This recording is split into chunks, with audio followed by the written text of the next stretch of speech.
YouTube, what it do, loved ones? You know the motto, if you can, after the story, go over there, hit us with a like, which is the thumbs up, and that'll let us know we sending our stuff. We back with part 6, with On the Edge with BJ, APB, and this is the Los Angeles County Jail experience of those that never hit it, what it's kind of like from our lenses, man. So now we in the Los Angeles County Jail. We seeing things that we might have heard, myths about things. Now we land to the county jail where it's older homie Damu figures, older Rip figures, Hispanic figures, black civilian soldier figures. And these dudes is doing different things that we probably heard of but never really truly experienced till we got there. Now, with all this going on, the fighting the Crips and the Hispanics and all this, what goes through one person's head when he starts seeing the actions of these type things, man, knowing that these things is taking place? To be truthful, nobody likes to admit it, but it's kind of scary. And the reason I say it's kind of scary is because the difference between the county jail and Wide was and why you pretty much knew when something was on or whatever, and all you had to do was wait on that moment to come. You know what I mean? Wait on that moment for y'all to see each other. Versus the county jail, every different group, every group of 5 people you meet is on some different stuff. You never know what's coming, so you always on the worried side. You just don't show it. Like I said, when you're by yourself, that's when you're mostly worried because you got to learn how to maneuver. You got to learn how to, stay away from people. And then it was also bad because in the county jail, you might go to a 6-man cell and it be 6 Crips in there already. The police will tell you to go to bank of 3. You go to bank of 3, you got to go up in there with those. Well, I can't go up in there as Crips in there. You got to take your butt up in there and whatever's going to happen, going to happen. And, you also had it the same way where it might be all Bloodz in the cell, all Mexicans in the cell, all whites in the cell. You never know what you're going to get. And like I said, it was for every group of 5, everybody was on some different stuff.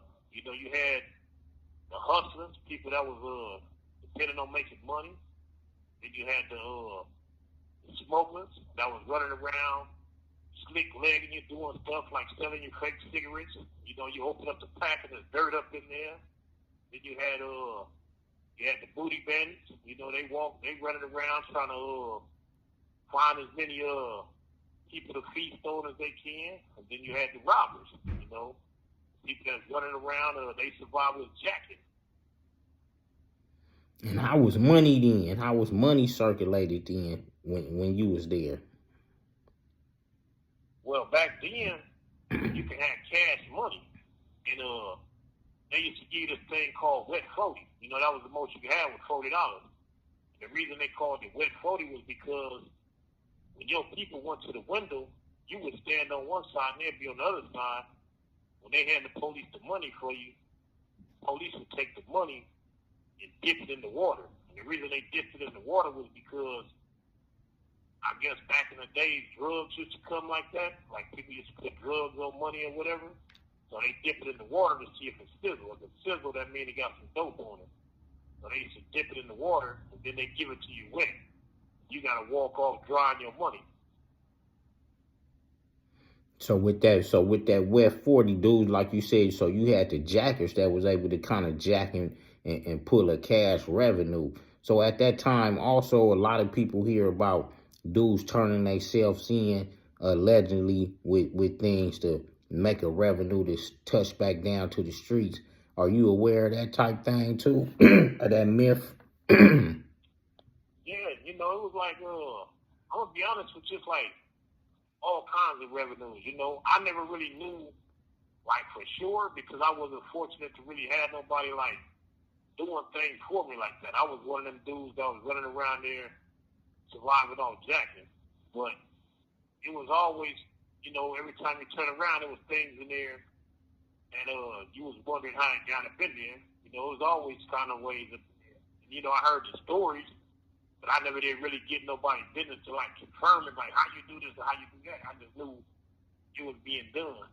And how was you getting fed at that time in the county jail? Like, how was you walking, or was they coming to the cells? What was feeding like? Well, it depends on where you was at. Like if you was in high power or something, the food came to you. But if you was on the main line, you walked the chow. And when you got the chow, sometimes you might want to kick it with the homies. So they had this thing called the slow table. And the slow table was it was a group of tables that they had on the far right side. And they had them over there for the purpose of, old elderly people that eat slower. And then the people took advantage of it because you had dudes that were just coming in and probably been on a smoker binge. They would go sit over there because they could fuel up. They'd sit over there, and when you walk past them, you look at your tray and see what you didn't eat. And they ask you, hey, young brother, you're not going to eat the vegetables, or you're not going to eat that, let me get that. And then what we used to do was we would go to the slow table just to wait on the homies. So we'd take a plate full of food, and we ain't tripping on it, and sit down and give it to somebody that's, hungry. We'd just sit there while they eat, wait on the homies to come in. That way we could go to other modules. So you could roam around at that time a little bit. Yeah. At that time, you wasn't supposed to, but it was like wide open to roam around. You know what I mean? Because everybody had the same clothes on. So it was easy for me to get from. This call and your telephone number will be monitored and recorded. It was easy for me to get to the 4,000 flow to the 9,000 flow because we all had the same clothes. And it'd be easy for you to get the roam around. Right. And what was the shoes like? Yeah, what was the shoes like? Could you have your own shoes at that time? Yeah, at that time you had your own personal shoes. You know what you came in with. If you came in with red chucks, blue chucks, green, purple, pink, that's what you had on. And what was the police like at that time, homie? Was they rough? You know what I'm saying? Where we had to squabble them, or they squabbled us at that time, or how was the respect with the police through there? Well, to be truthful, you had some police that was like real respectful. You had some there that even grew up in our community, like new people, some of them knew the OG homies, some of them knew one of the homegirls, their sister or something, so they knew a lot of the police that was black in there, they were like familiar with people. So sometimes them be the ones that give you passes and try to help you along the way. And sometimes them be the ones that try to break you. And a lot of things happen up in there where police, instigated things. Like, for example, when you used to go to Wayside, they had a part of Wayside then called, what was it called? I forgot the name of it. The South Yard was one of them.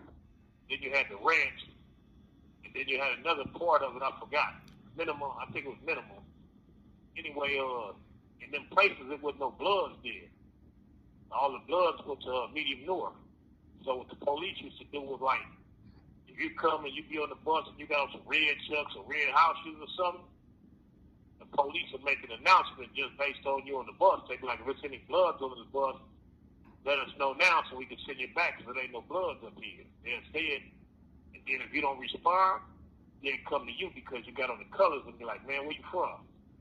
And when you told them you done bang, they'd be like, all right, well, beyond this point, once we leave here, you're on your own. We don't want to hear nothing from you. Meaning if you go out there and get beat up or whatever, they're going to turn a blind eye because they gave you an opportunity to leave and you didn't. Right.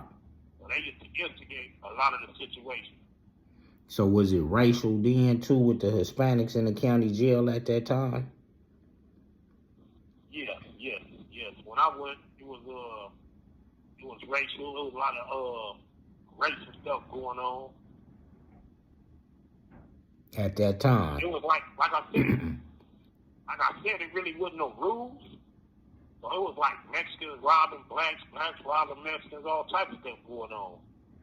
And then in the dorm living, sometimes that would cause a riot. You know what I mean? Somebody would steal something late night and steal somebody's food and eat it up during the night. And in the morning, when somebody asks about it, everybody played dumb. So that kept a lot of racial tension going. And how was the phones? Because I heard about a lot of phones being segregated.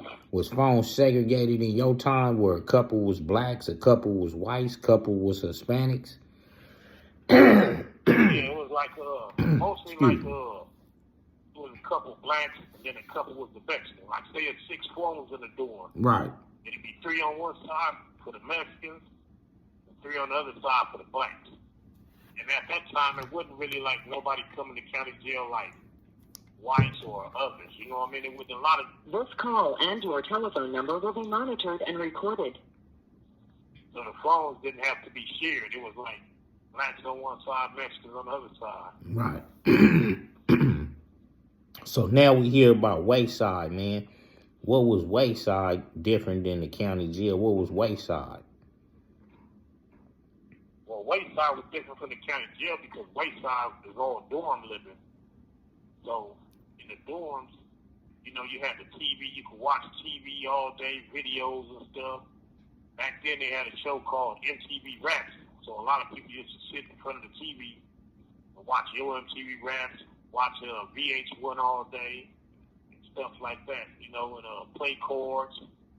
You know, you was able to move around all day. You know, you was able to stretch your legs versus being in the county jail in one of them cells locked up until they let you out.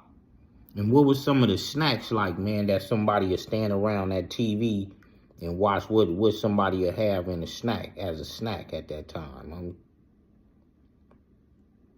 Oh, basically, at that time, they had a candy bar called whatchamacallit. That was most popular then. That and the peanut roll. They had them. Sometimes people would have cinnamon buns or something. They done got out the little vending machine. They used to have a vending machine in the hallway and one out on the yard where you could go at certain times, like at PO call times or whatever, and go get you something out the vending machines. So people used to basically be eating stuff like that, honey buns and bear claws, apple fritters and stuff like that. Hey, one more thing, and so then what's the type of snack? So I used to hear about I think a ODR or something like that. Are you familiar with that? Did I say it right? Yeah, ODR was basically it was the food that they had trained some people to cook for the police. They used to train people, you know, culinary skills, and they would have like a certain group of people they cook for the police only, you know. And sometimes them dudes do such a good job, like they made such a good meal for the officers, that the officers would let them take back what's left. And when they bring that back, that was what was called ODR, because it was something that we wouldn't get. You know, it might be a steak, might be a bag full of French fries, might be a pastrami sandwich, you know, stuff that we wouldn't get on the regular. Right. So that's what ODR. Yeah. Did you ever get your hands on some ODR before? Yeah, I got my hands on it several times, and I even had one of them. You have 60 seconds remaining. Working where I cooked for the police and made the ODR. Right. Hey, man, we right back at y'all, man. 89 on up, G stuff, not Ye stuff. With On the Edge with BJ, APB, man. We gonna be hitting y'all with that Part 7 clothing out from Wayside to the entrance of a penitentiary yard, man. We out.